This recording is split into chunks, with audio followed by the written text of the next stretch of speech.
नमस्कार दोस्तों, मैं हूं परविंदर सैनी। दोस्तों, आज हमारे साथ एक बेहद ही खास मेहमान मौजूद हैं जिन्होंने काफी सारी हिंदी फिल्मों में काम किया है, जिन्होंने हरियाणा को एक नई पहचान दिलाई है।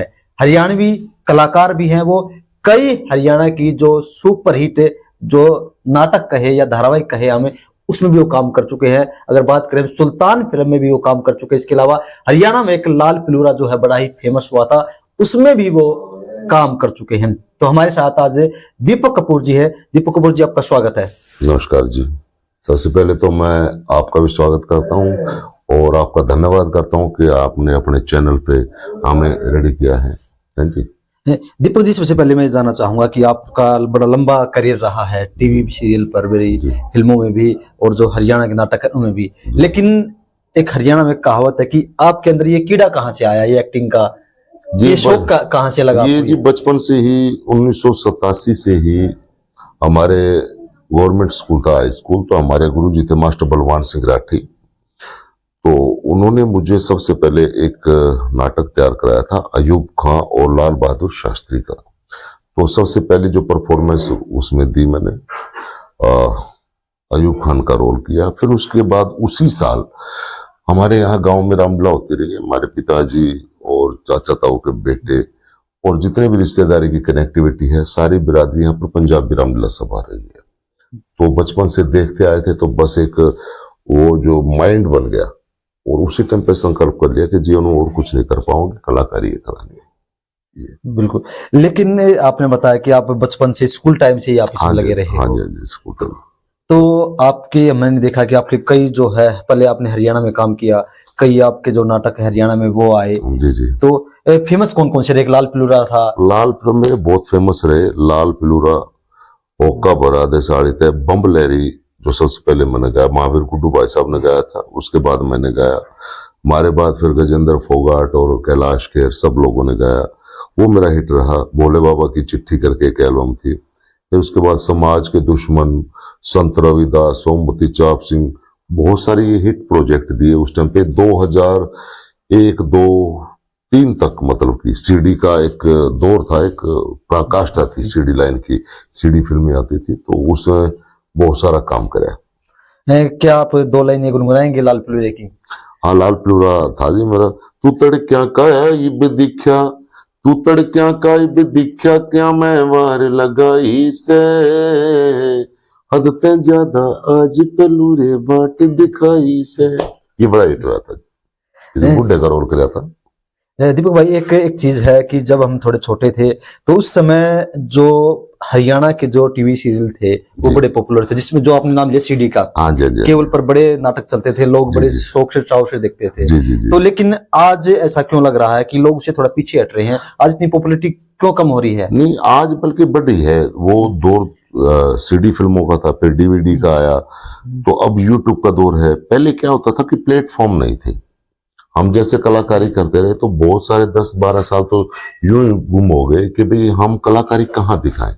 तो सीडी का दौर आया। फिर इसके बाद आजकल तो जी यूट्यूब पे चैनल बनाओ अपना, जिसके अंदर जो भी कला है, या हाँ रील बनाओ, इंस्टाग्राम पे आ जाओ। आजकल सोशल साइट्स इतनी आ गई हैं कि इनके ऊपर फिर मैंने ये सारा दौर देखा है, यूमेटिक कैमरे का दौर से लेकर और आज ये ओटीटी प्लेटफॉर्म जो आ रहा है ना, ये मैं खुश नसीब समझता हूँ अपने आप को कि मैं ये सभी दौर में हम अच्छा काम किया है। सीडी दौर में भी अच्छा काम किया, फिर यूट्यूब पे आया तो यूट्यूब पे भी अच्छा काम किया, और अब ये ओटीटी का दौर है।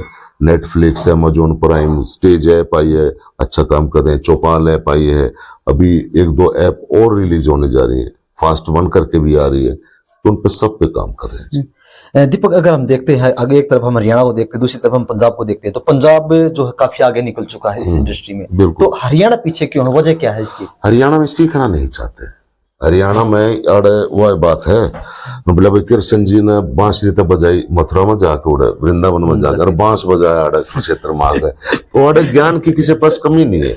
अड़े हर एक आदमी अपने आप में ज्ञानी है, यहाँ सीखना नहीं चाहते। और ये ललित कलाएं जितनी भी है, कला, अभिनय, डांस, म्यूजिक, पेंटिंग, जितनी भी कलाएं हैं, शिल्प कला है, ये सब सीखने की कला है। ये बगैर विनम्रता के, बगैर अंबर लेस के मतलब नहीं आ सकती। अगर जब तक आप झुकोगे नहीं तब तक ये कला और आंकड़े खत्म ना होती। गाने भी इसे बना हुआ है, हो देंगे बांध दे देंगे भीतर, व्हाट इज दिस यार। ये बहुत बड़ा मेजर रीजन है इस चीज का। तो मैं इसी से पीड़ित भी है। यहाँ पर जो नए बच्चे इस लाइन में अपना कैरियर बनाना चाहते हैं, भाई सुप्पा यूनिवर्सिटी है, वहां पर पढ़ के और फिर आइए, या किसी गुरु को बनाइए, गुरु से सीखिए, और गुरु जब तक जो ज्ञान देगा उस ज्ञान पर आप इम्प्लीमेंट करके स्क्रीन पे आओ, स्टूडियो में जाओ, और जो भी काम करोगे वो कभी फेल नहीं होगा। अब बहुत सारे कलाकार ऐसे हैं जी, कोई 3 महीने चल, कोई 6 महीने चल, कोई 2 साल चल, कोई 3 साल चल, हमें 25 साल हो गए, हम रेगुलर चल रहे हैं। क्योंकि हमारा क्या है कि म्यूजिक हमारा सब्जेक्ट रहा है, उसके साथ साथ हमने चप्पल जूते खाए हैं, गुरुओं के डंडे खाए हैं, तब जाके आज अगर हम स्क्रीन पे खड़े होते हैं तो हमें कहने वाला कोई नहीं होता। दीपक, क्या कभी आपको शुरुआत में कभी ऐसा लगा कि भाई नहीं हम इस लाइन में गलत आ गए, या आपको ऐसा लगा हो कि भाई मैं ये नहीं कर पाऊंगा, कभी घबराहट हुई इस चीज की, या आपको लगा कि मैंने स्ट्रगल बहुत कर लिया लेकिन मैं कामयाब नहीं हो पा रहा शुरुआती दिनों में? ये है ना, शुरुआती दिनों में क्या, देखो ये अब भी लगता है कलाकार ये आसान नहीं है। मैं एक शेर बोलिया करूं कि ये कलाकार ये आसान नहीं, कोई पूछे हम फनकारों से, और लोहे की जंजीरें काट रहे हम कागज की तलवारों से। आज अगर एक प्रोजेक्ट, हर रोज एक नया संघर्ष है। कलाकार चाहे कोई मैं कहता रहे गाड़ी ले लेंगे, घोड़े ले लेंगे, बंगले ले लेंगे, लेकिन एक प्रोजेक्ट फिनिश होने के बाद अगले प्रोजेक्ट के लिए स्ट्रगल करना पड़ता है। पेशेंस की लाइन है, धैर्य रखना चाहिए। अगर धैर्य किसी बंदे पास है तो वो इस लाइन में आए। कोई ये सोचे कि हाँ भाई आती है चुटकी से फटाफट हिट हो जाएंगे, फटाफट ही जाओगे तो फटाफट ही फ्लॉप होगे। इस लाइन में अगर बने रहना है तो उसके लिए ये आत्मा की बात है।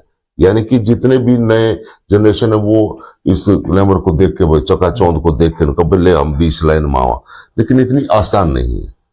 उसके लिए भी मतलब धैर्य रखना पड़ता है। भाई एक प्रोजेक्ट आ गया, क्या पता आगे और ना था हमें, तो उसके लिए जब तक नहीं मिलेगा उसके लिए धैर्य बना के रखना पड़ेगा। दीपक, अगर हम हिंदी फिल्मों की बात करें तो आपने सुल्तान में काम किया, तो कौन कौन सी फिल्में हैं जिसमें आपने? मैंने जी सबसे पहले जो काम किया था वो किया था देवों के देव महादेव, लाइव फोके पे शो आता था 2012 में। अगर आप नोट करें, हिस्ट्री चेक करें तो हाँ, उसका टीआरपी सबसे टॉप में थी। आज तक के जितने भी टीवी शोज आए हैं सबसे टॉप में रामायण, महाभारत और ये देवों के देव महादेव रही है। तो मैं उसका हिस्सा रहा 2012 से लेकर, और मैंने 2013 मतलब लगभग 4-5 महीने काम किया था मुंबई में। फिर उसके बाद मैंने सुल्तान मूवी की। सुल्तान के बाद मैंने छलांग मूवी की। सुल्तान में सलमान खान थे, छलांग में राजकुमार राव थे। था हमारा छोटा छोटा कैरेक्टर, लेकिन इतने बड़े सांग में बने रहना वही बड़ी बात होती है। 400 लोग ऑडिशन देने के लिए आए थे, तो उनमें से पहले 10 सेलेक्ट करे, फिर 3 करे, फिर 1 करे। तो मैं भाग्यशाली मानता हूं अपने आप को कि भाई वहां तक पहुंचे ऑडिशन देके। कोई सिफारिश नहीं थी किसी प्रकार की। उसके बाद जिम्मी शेरगिल जी के साथ मैंने एक मूवी की, यशपाल दादा थे उसमें, उसका नाम था the struggling man SP Chauhan, एक बायोग्राफी थी। तो वो किया, वो बॉलीवुड मूवी थी। उसके बाद फिर MX प्लेयर पे मेरी एक वेब सीरीज आई थी विरोध, तो किसी कारणवश वहां से हट गई वो। फिर Amazon प्राइम पे शहर लाखोट करी। अभी एक नेटफ्लिक्स पे आ रही है मेरी यादव जी की लव स्टोरी, तो बहुत अच्छी एक फिल्म बनाई है और बहुत अच्छा काम कर रखा है उसके अंदर। मैं मेन लीड में ही हूँ, सेकंड लीड कैरेक्टर है मेरा। तो किए जी। दीपक, जिस तरीके से आप दुजाना गांव से आप संबंध रखते हैं, तो क्या आपने कभी सोचा था कि आप कभी सलमान के साथ काम करेंगे? इतने बड़े जो स्टार हैं इंडिया के। नहीं, हमारे अंदर एक विशेष बात यह है कि जहां तक यहाँ पर 2 तरीके के लोग होते हैं, एक होते हैं स्टार, एक होते हैं आर्टिस्ट। मैं अपने आप को आर्टिस्ट मानता हूँ, मैंने स्टार कभी नहीं माना। आर्टिस्ट आदमी स्टार हो सकता है, स्टार आदमी आर्टिस्ट नहीं हो सकता। लेकिन हम मेहनत जो कर रहे हैं, आज मेहनत गए मतलब जज्बा नहीं आ रहे हैं। आज भाई 49 साल के हो गए, 50 के भी हो जाए, 52 के भी हो जाए, लेकिन यह है कि भाई हम आर्टिस्ट, हम कहीं पर भी कुछ भी कर सकते हैं। सोच बतेरा कहता भाई उससे मिलेंगे। अभी परसों पर रोज मेरा शो था एक अलीपुर में, दिल्ली में, तो जैकी श्रॉफ दादा थे, उनके साथ बैठ के बम्बलेरी सुना है मैंने, बड़े खुश हुए, बड़ा अच्छा लगा उनको। तो अच्छा कार्यक्रम रहा। आपने जो बम्बलेरी गाया था तो वो कई और कलाकारों ने गाया है। हाँ जी, हाँ जी। तो क्या 2 लाइनें गुनगुनाएंगे उसकी भी? हाँ, वो एक देखो अमर कथा है भगवान से, हे जी रामचंद्र शंकर के भजन और हर के भजन करे पार्वती, हे जी खोल पलक बम देखो नाती अतः शिवा भजन में कौन खड़ी बम अकड़ बम बम बम बम बम अकड़ बम बम बम लहरी। दीपक, मैं एक बात जानना चाहूंगा कि जो बम लहरी था ये कैलाश खेर ने भी गाया, कईयों ने और गाया है, हाँ जी। तो शुरुआत किसने की थी इसकी? ये देखो क्या है कि ये जंगम जोगी होते थे, नाथ जंगम जोगी। तो ये आपको याद है या नहीं है, जंगम जोगी और कबीसर आया करते ऐसे हाथ पे चुन्नी चांदी लटका ऐसा कुछ ऐसे गाते थे। फिर जंगम जोगी है जींस साइड में, वो हाथ में टाली रखते थे, वो गाते थे, उनकी विधा थी। और हमने जो सीखा वो देखो, किसी का करे और नहीं बिसरना चाहिए। 1993 में हम एक फेस्टिवल में गए थे, तो मेरा सब्जेक्ट म्यूजिक रहा है, तो महावीर गुड्डू भाई साहब यहाँ पर थे झज्जर में, हिंदी के लेक्चरर। तो जब वो बम लहरी गाते थे तो उन्होंने अपना एक ग्रुप बनाया था, तो पहला हारमोनियम वादक मैं था, तो मैं हारमोनियम बजाता था उनके साथ स्टूडेंट लाइफ में ही। तो उनसे लिखा, फिर उनका गाने का स्टाइल कुछ और था, उनका टिपिकल देसी था, तो हमने उसी अंदाज को थोड़ा सा इस तरीके से किया जो आजकल के इंस्ट्रूमेंट है भाई, सैम्पलर पैड है या और है, तो उस तरीके से गाने की कोशिश करते हैं। आपका फेवरेट कोई डायलॉग हो? फेवरेट डायलॉग चलो देंगे ये टाइम पास वेब सीरीज है हमारी, उसमें एक दम्मल का करेक्टर करता हूँ जी मैं। और देखो इतने बड़े बड़े काम करे हैं लेकिन उसकी फेस वैल्यू नहीं बन पाई, लेकिन कोरोना काल में हमारी यह टाइम पास वेब सीरीज इतनी वायरल हुई कि आज इसकी पहचान हमारे नू लगा लो कि जहां जहां हिंदी भाषी लोग रहते हैं वहां वहां हमारी वेब सीरीज है। मैं राजस्थान जाऊं उड़ा भी मानस जाने, पंजाब साइड में जाऊं बाहरी पंजाब में वहां भी लोग जानते हैं, यूपी भी ऑलमोस्ट जानते हैं, दिल्ली बाहरी दिल्ली भी जानती है, हरियाणा तो सारा जाने। तो ये हमारी वेब सीरीज है टाइम पास वेब सीरीज, तो उसमें करेक्टर करता हूँ दम्मल का। दीपक, एक चीज और अक्सर देखने में आती है कि लोग जो हैं, जो चकाचौंध से भरी जिंदगी, कैमरे के सामने कोई भी हो चकाचौंध से भरी जाती है, तो लोग इसकी तरफ आकर्षित ज्यादा होते हैं। और लेकिन मेहनत, सच्चाई क्या है जी, देखो सजावटी दिखावटी बनावटी लाइन तो है ही जी। जो मीडिया लाइन है, जो ये इस तरीके की फिल्म लाइन है या एल्बम लाइन है, वो सजावटी दिखावटी और बनावटी है। और उसके चक्कर में आदमी को देखो, इस लाइन में कई तरीके के लोग आए हैं। एक लोग आते हैं जिनका पैशन है एक्टिंग करना, गाना गाना। एक आता है जी से लेने खातर, यहाँ पे छोरी छापटी होंगी, ये होंगे वो होंगे, आवाबाजी कराएंगे, एक वो तरीका होता है। कुछ लोगों का एम होता है पैसा कमाना, वो पैसा भी कमाते हैं। जो द्यावे सो पावे, जो जिसी नीत रखे उसको वो चीज मिल जाती है। तो अगर हम देखते हैं पहले का जो दौर था और आज का जो दौर था, तो दीपक इसमें काफी अंतर देखने को मिल बहुत रहा ज्यादा है। अंतर है। तो ये फर्क क्यों आया इतना? ये फर्क इसलिए आया जी कि पहले जो मतलब मान लो मानस पर पैसे नहीं आया करते और वो अच्छा था, तो वो अच्छा ही कहलाया करता। आज के दिन चाहे बेशक बुरा मानस हो और पैसे आड़ा है, वो चाहे बुरा मानस है और बुरी बात कहेगा तो उसको भी एप्रिशिएट करते हैं लोग। ये सामाजिक तौर तरीके में हमारी लाइन में भी, हर एक लाइन में यही मामला है। आर्टिस्ट कम है हरियाणा में, एक्टर बहुत कम है, डायरेक्टर बहुत ज्यादा कम है। तो media line stability film line में इसलिए नहीं आई। कुछ लोग हैं गिनती की, अगर हम काउंटिंग करने लग जाओ, आपके चैनल के माध्यम से कह रहे हो कि भाई क्या मेरे चलाते हो तो बेशक लागे जो, हरियाणा में एक्टर डायरेक्टर कम है। 30 की गिनती के बाद कलाकार है को ना, 30 तो है, 25-30 तब फालतू कलाकार नहीं है। मीडिया कहाँ छोटे, मीडिया में तो 200 मानस चाहिए जी फिल्में बनाने के लिए। तो फिल्में इसलिए आते हैं, कब आई कब चलेगी पता ही नहीं चलता, अपने आप में सारे हीरो और स्टार बने रहे। लेकिन ये कड़वी सच्चाई है जिसका सामना हमें करना पड़ेगा। क्या हम एक ये मान सकते हैं कि हरियाणा में कोई बड़ी फिल्म सिटी नहीं है? क्या इस वजह से भी हरियाणा जो है पंजाब से पीछे है? नहीं, ऐसा नहीं। देखो ये पर्सनल, ये इसके अंदर ना तो सरकार का कोई रोल है। अब किसी ने शोरूम बना दिया जी जूत्या का या कपड़े का, तो सरकार का क्या रोल रह गया? जिसका सामान हम बेचेंगे उसी से पब्लिक लेगी ना। मान लो हमने फिल्म बना दी 50 लाख की या 1 करोड़ की या 10 लाख की, 20 लाख की, उसके अंदर कितना होगा नहीं, पब्लिक देखेगी किसने? अब बहुत सारी रील वायरल हो रही है, 2-2 मिनट 3-3 मिनट की लोग वीडियो बनाते, उसमें के अंदर कमाल कर देते हैं। हालांकि वो आर्टिस्ट भी नहीं है, फिर भी उनके कंसेप्ट में दम होता है।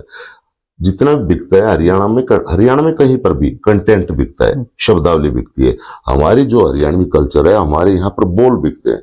आप गाना किसा भी हो, उस गाने के बोल बिकते हैं, उस बोल के ऊपर नाचेंगे। और हरियाणवी फिल्में फ्लॉप होने का मेजर रीजन क्या है कि स्क्रिप्ट का मजबूत ना होना, डायलॉग का मजबूत ना होना, अच्छे राइटर ना होना। अच्छा राइटर मिल जाए तो अच्छा डायरेक्टर नहीं मिलता, अच्छा डायरेक्टर राइटर हो गया तो अच्छे एक्टर नहीं मिलते, सबके में अच्छा हो गया तो अच्छा प्लेटफॉर्म नहीं मिलता। तो ये कड़वी सच्चाई है। दीपक, एक पुरानी फिल्म थी, मुझे नाम नहीं जा रहा, चांद कुछ करके, आपको भी ध्यान होगा, कुछ एक पुरानी जो बड़ी हिट हुई है हिंदी की, चंद्रावल मूवी, हरियाणा की, तो बड़ी हिट मूवी हुई है। बिल्कुल जी। लेकिन उसके बाद ऐसी फिल्में क्यों नहीं आई जो टिक सके बाजार में? नहीं, उसके बाद बहुत सारी फिल्में आई अब हैं। जाके कुछ फिल्में आई है। नहीं, उस टाइम पे भी आई हैं। वो 87 का दौर था, 84 का। और वो था जी, अपनी अपनी ईगो प्रॉब्लम है यहाँ पर खेमेबाजी बढ़ गई। अब कड़वी बातें मैं बताऊंगा, उस टाइम पे फिल्म इंडस्ट्री स्टेब्लिश्ड हो जाती। उस टाइम पे एक तो टेक्निकली हम ज्यादा स्ट्रोंग नहीं थे, और सिनेमा देखना हमारा कल्चर नहीं रहा है हरियाणा में अगर कोई किसान अपनी घराली ना, आज तक कोई मेरे ख्याल में सिनेमा देखना बहुत बुरी बात मानते हैं। उसका मेजर रीजन क्या है कि यहाँ पर हमारा जो एरिया रहा है, ये रोहतक डिस्ट्रिक्ट, पुराना रोहतक डिस्ट्रिक्ट, जिसके अंदर सोनीपत भी आ गया, झज्जर भी आ गया, सबके, ये आर्य समाजियों का एरिया रहा है। और आर्य समाज के अंदर कुंवारी लड़की का बिंदी लगाना, लिपस्टिक लगाना, डांस करना, वो पाप समझते हैं। बहुत सारे सीएम ऐसे भी हो जिनके पास लेके गए कि भाई फिल्म इंडस्ट्री होनी चाहिए, कुछ ऐसी चीजों, वो नाट गए उस टाइम, पुराने टाइम। चलो, ये तो हुड्डा साहब ने भाई 2011 में अपना चौधरी भूपेंद्र सिंह हुड्डा जो एक्स सीएम रहे, इन्होंने यहाँ पर सुपर इंडस्ट्री वगैरह बनवाई, रोहतक में बनवाई, जिससे बच्चे पढ़ रहे हैं। पढ़ के आगे फिर काम कहाँ है? मान लो पढ़ाई कर ली, आंडा वो धक्के खाते, कोई उसमें से 5 या 7% बच्चे कामयाब आए होंगे। लेकिन जब तक देखो, यहाँ पर एक मंडी होती है, मंडी के अंदर 150 दुकानें हैं। जब तक मंडी नहीं बनेगी, सामान का भाव नहीं बनेगा। और एक दुकान होगी तो भाई वो अपने मन इच्छा अनुसार भाव भी देगा, सारी चीजें। अब यहाँ पर अच्छे आर्टिस्ट हो सकते हैं। जयदीप अहलावत, रणदीप हुड्डा, वो भी तो हरियाणा से है, रोहतक से है। यशपाल शर्मा रोहतक से, मेघना मलिक रोहतक से, मल्लिका शेरावत हरियाणा से है। तो वो लोग जाके मुंबई के अंदर जब अपने आप को स्टेब्लिश कर सकते हैं, तो यहाँ वाले बंदे क्यों नहीं कर सकते? वहां का प्लेटफॉर्म थोड़ा सा बड़ा है, वाइड है, लेकिन उतनी मेहनत कौन करे? उनके हर एक चीजें बारीकी। और एक सबसे बड़ी बात है, अपने आप में ज्ञान नहीं समझना और दूसरे को मूर्ख समझना, सबसे मेजर रीजन है, जिसके कारण अब किस का नाम लिया, वो वही बात है ना, बोले जो राज तुम पर भारी, हमने तो रात ऐसी गुजारी है। बहुत सारे हमारे सामने स्टार स्टेब्लिश्ड हुए हैं, जिनका स्टार का ऐस भी नहीं है, वो स्टार है भाई, है तो है भाई, वो पब्लिक मान रही है, जिसको पब्लिक स्वीकृति दे देती है भाई। अगर कायदे की बात करें, बहुत सारे गाने वाले हैं जिनका गाने से दूर दूर तक कनेक्शन नहीं है, फिर भी वो गाना गा रहे और हिट है। बहुत सारे ऐसे हैं जिनका एक्टिंग से कोई ज्यादा मतलब लव है दौरा भी नहीं, और वो अपने आप में एक्टर कहला रहे हैं। तो ये विडंबना है। ये उसका मेजर रीजन क्या है कि अभी गधे, घोड़े, भालू, बंदर सब एक भाव में चल रहे हैं। क्राइटेरिया नहीं बने ये कैटेगरी के, ये कैटेगराइजेशन बहुत जरूरी है। हरियाणा के कलाकार मुंबई में क्यों नहीं टिक पाते हैं? टिक्का अपनी मरोड़ के चक्कर में, फिर वहां पर रहना साधारण बात नहीं है। वहां पर बहुत बारीकी की चीजें होती हैं। आड़ा मोटा खाना मोटा, पहनना मोटा, ओढ़ना, बारीकी की चीजें। बारीकी का सौदा समझ में आवा है ना, बारीकी का सौदा तो उसके समझ में आना जो बारीकी से सीखा गया हो। भाई जब तक सीखेंगे नहीं तो हमारे माइंड में कैसे घुसेगी? या तो इतना पेशेंस हो, या फिर 10-20 करोड़ रुपये एक्स्ट्रा दरे हो कि हाँ भी ले भाई, और कितने तो 10 करोड़ की अपनी फिल्म बना दे छोटी मोटी, तो इतने में तो चाहिए। दीपक भाई, एक चीज और देखने में थी, आपने बताया कि आपका सब्जेक्ट जो है म्यूजिक रहा है, और आजकल जो है हरियाणा में बड़े गाने चल रहे हैं। हाँ जी, हाँ जी। तो क्या सरकार ने भी देखा है, आपने कुछ गानों में बैन लगाया है, तो क्या ये दिशा सही है या गलत है? जो ये गन कल्चर को बात कर रहे हैं। नहीं, गन कल्चर देखो, मैं एक छोटी सी बात मानता हूँ। हम बचपन से रामलीला देखते आए हैं। रामलीला का अस्तित्व जब ही तक है जब तक रावण नहीं होगा, इतने रामलीला का कोई फायदा नहीं है। भाई रावण वध नहीं होगा तो राम जी कैसे स्टेब्लिश होते, बिल्कुल है ना। ये एक अलग चीज है, गन कल्चर वल्चर कुछ नहीं है। अभी इतने सालों से बॉलीवुड फिल्में देखते आ रहे हैं, कितने बलात्कार, कितने बम ब्लास्ट, कितना वो दिखाते हैं। उनको देख के थोड़ा कोई सीखता है। बदमाश तो भाई दिमाग में पड़ते, कोई उसके अंदर तो वेदोच्चारण भी किया जाता है, मंत्रों का उच्चारण, उसने देख कर कोई प्रखंड पंडित क्यों नहीं बनता, वकील क्यों नहीं बनता, है। और लड़कियां मतलब IPS क्यों नहीं बनती, मतलब लड़कियां भी गलत रास्ता क्यों अपनाते हैं गानों को सुनकर, लड़की या लड़के जो भी हैं। जो भी तो इन चीजों का ज्यादा नहीं। मैं एक दिन एक बहुत बड़े नेशनल चैनल पे भी मेरी डिबेट हुई थी इसी बात को लेकर, मगर ये सब वाहियात की बात है। मतलब देखो, रामायण का नाटकीयकरण रामलीला है, बिल्कुल। रामायण श्री रामचरितमानस जो बाबा तुलसीदास जी ने लिखा है, उसके अंदर सारे रस दिखाए गए हैं। उन रसों का जब मंचन किया जाए है तो उसके अंदर भाई वही बात है, बाली ने सुग्रीव की घराड़ी भी खुश रखी है, उधर से भाई बाण भी चला रहे हैं, सीता का हरण भी होता है, वो तो सारी चीजें बारीकी से दिखाई गई है ना, दिखाई गई है, तभी मतलब वो रामलीला संपूर्ण हो चुकी है ना। तो इसी तरीके से एक सिनेमा के अंदर, एक फिल्म के अंदर, एक कहानी के अंदर जब तक विलन नहीं होगा, विलन ये बुड़का की लड़ाई तो रह नहीं रही भाई, किसी गाने मार दे, मेरा कड़ में बुड़का मार दूंगा, तेरा नू कर दूंगा, गुस्से मार दूं भाई, वो गन का ही बात करेगी ना, जो जिस तरह का हाथों निकल चले, बुड़का की लड़ाई तो रह नहीं रही, इस तरह कल्चर है वही चलेगा, वही चलेगा। लेकिन उस चीज को कुछ बच्चे ऐसे हैं जो कच्चे दिमाग के होते हैं, वो उस चीज को अपना आइडल बना लेते हैं। वो नहीं बनाना चाहिए, क्योंकि ये तो एंटरटेनमेंट की बात है। आप वास्तविक जीवन जीते हैं, वास्तविक जीवन में इन चीजों का बढ़िया महत्व नहीं। तो क्या जो हरियाणा के दर्शक अगर पंजाब जाएंगे, पंजाब की देखेंगे गन कल्चर को, तो क्या इससे हरियाणा को नुकसान होगा? नहीं, देखो, पंजाब में जो पंजाब का कल्चर काफी रिच है, नो डाउट। हरियाणा का उससे भी रिच है। मतलब लोक संगीत हर एक जगह का जो है रिचुअल जो होता है, क्योंकि पहले मैंने सुने गाने उनके चकलो रिवाल्वर, पहले काफी पुराने गाने चले पुराने, तो मतलब वो गन कल्चर वहां तो चलता है। यहाँ का थोड़ा सा हरियाणा में ये है कि भी हरियाणा में थोड़ा सा एमिएबिलिटी, मिलनसार, भाईचारा थोड़ा सा ज्यादा है। तो लेकिन गन कल्चर से मैं नहीं मानता कि गाने न सुनकर कोई बदमाश बना है। गाने न सुनकर, हाँ ये है कि 1-2% बने हैं तो वो नादान बच्चे हैं। वो बच्चे फिर उनके घर वाले भी फिर उन्हें सत्संग लगाए दो, उन्हें प्रेरित करो कि जरूर नहीं गन कल्चर ही अच्छे होते हैं, और बतेरे रोमांटिक गाने हैं या शिक्षाप्रद गाने हैं। अब रामकेश जीवनपुर वाला वो जो गाने लिखता है वो सारे भाई अपना हरियाणवी कल्चर से लिखता है ना। राम मेला लिखता है या जो भी लिखता है भाई, कुछ है अमित सैनिया, मासूम शर्मा वगैरह, और 1-2 और हैं। ये भाई अपना इस चीज का इन्होंने पैटर्न बना लिया अपना। हालांकि ये दोनों अच्छे सिंगर हैं, ये और कुछ भी गाएंगे तो वो भी हिट हो सकता है, नो डाउट। मैंने खुद काम किया है, मैंने लगभग 20 गाने अमित के साथ किए, बीइंग विलेन। लेकिन हाँ, मैं किसी कारणवश फिर नहीं कर पाया उनके साथ काम। हालांकि मैंने विलेन का कैरेक्टर किया है, मैंने जीवन में किसी का थप्पड़ नहीं मारा आज तक, ना मेरा किसी ने कॉलर पकड़ा, कदा रोड़ा नहीं हुआ मेरा कभी, ना मैंने किसी मारा।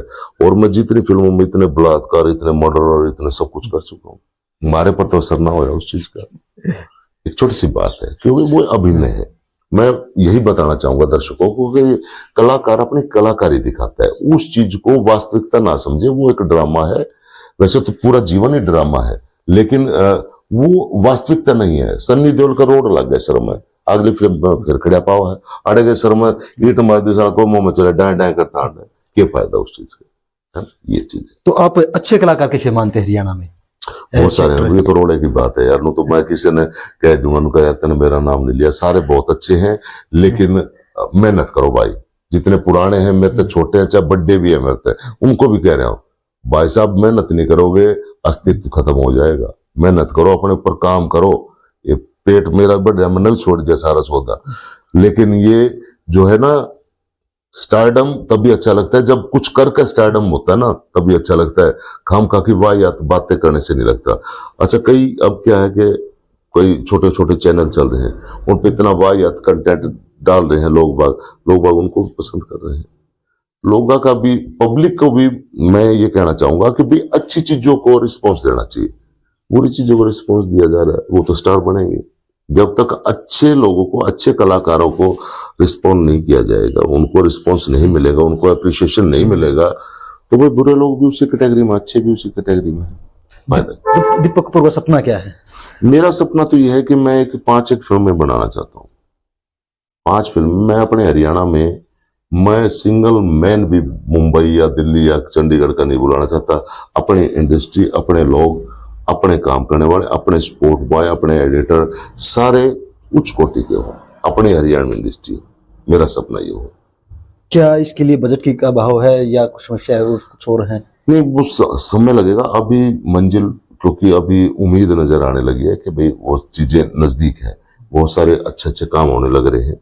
कुछ का मैं हिस्सा हूँ, कुछ का नहीं हूँ, तो उनके लिए शुभकामनाएं भी हैं। कुछ लोग बहुत अच्छा काम कर रहे हैं। दीपक, आपको तकरीबन 25 साल हो गए हैं इस इंडस्ट्री में काम करते हुए। हाँ, तो मैंने काफी लोगों को देखा है कि शुरुआत में लोग इस इंडस्ट्री में आते हैं, साल 2 साल काम किया छोड़ जाते हैं।